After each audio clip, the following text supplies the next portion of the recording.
list, as I said in February, for us, the fight against terror remains the #1 existential threat to our country's stability.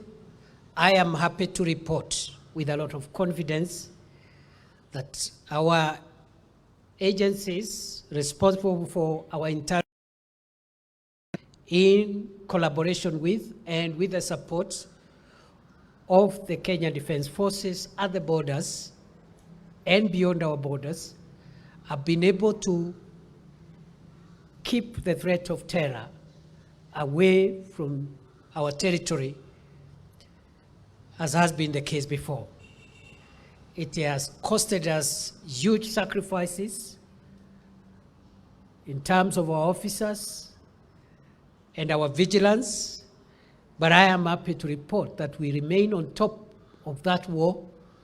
We remain extremely vigilant, even as other national security threats emerge.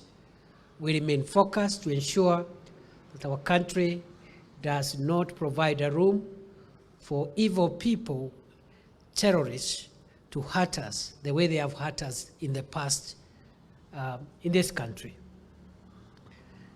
Many of our successes are never reported for obvious reasons, but I can say this without any fear of contradiction, that we have been able to detect and deter attempts to hurt our country by terrorists.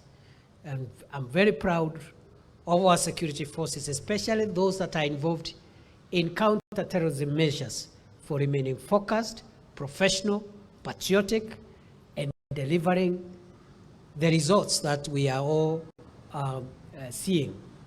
I have been at the most affected areas severally. I have engaged with the officers.